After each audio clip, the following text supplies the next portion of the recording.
Carole Lambert, vous avez des conseils à donner? Non, le guide en fait traite toute une partie sur la mise en visibilité, où on a essayé de recenser en fait les réseaux qui existent, qui sont les réseaux qui, d'une manière ou d'une autre, traitent de la problématique des conseils d'administration. Il y a des tas d'autres réseaux. Bon, on a fait une sélection parce qu'elle était en ligne, enfin en lien avec la thématique du livre.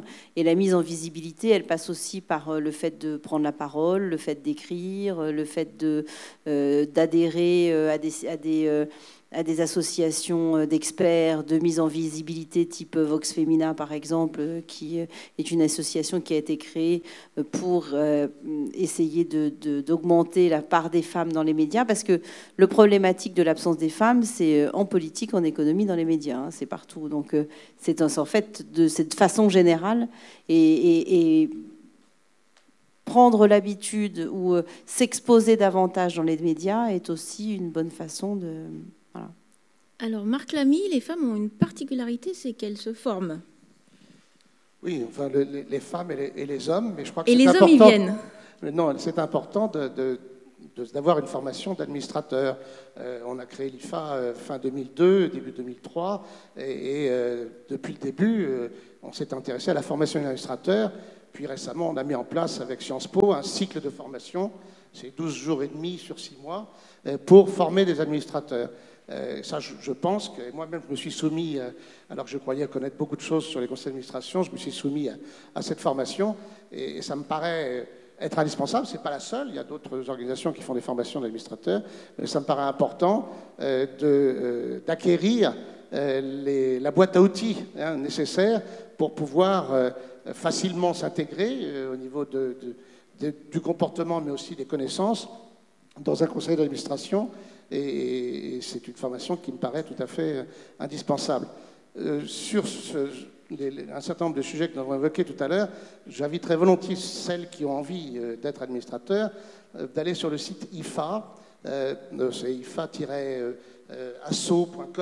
et là vous aurez un quiz par exemple où vous pourrez juger de vos compétences pour devenir administrateur. C'est sur la première page, il y a un quiz, et puis après il y a aussi un onglet où on vous apprend à faire votre CV. Donc il y a un certain nombre de petits outils faciles qui sont à votre disposition pour pouvoir vous positionner comme administrateur. Alors la formation de l'IFA, Carole Lambert, qu'est-ce qu'il y a d'autre comme formation disponible puisque vous les avez passées en revue pour le guide?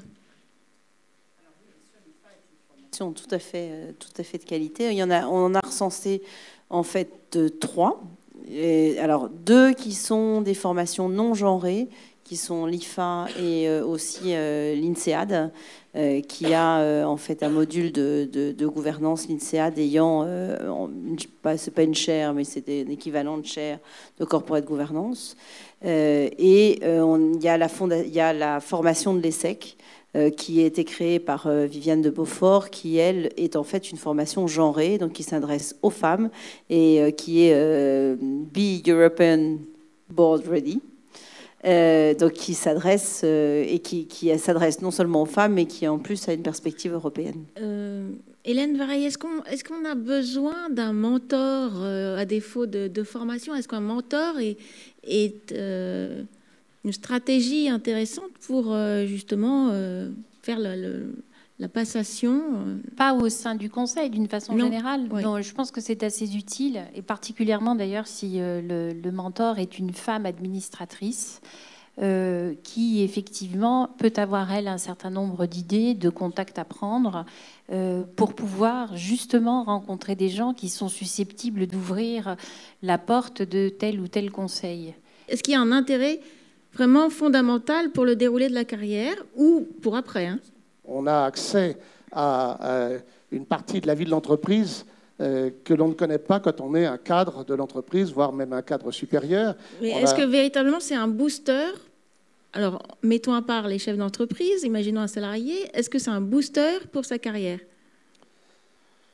Alors, ça dépend comment on envisage sa carrière. Si on a l'intention de faire sa carrière au sein d'un même groupe, je dirais que d'abord, il ne faut pas, si on est soi-même un cadre de cette entreprise, il n'est pas sans doute raisonnable de prendre plus de 1, voire 2 postes d'administrateur, compte tenu des problèmes de disponibilité et de temps. Et donc, si on envisage sa carrière au sein d'un même groupe, bon, c'est important d'être dans des conseils d'administration parce qu'on a cette vision, mais on va tout de même, par ailleurs, avoir sa carrière de cadre qui va évoluer au sein de ce groupe.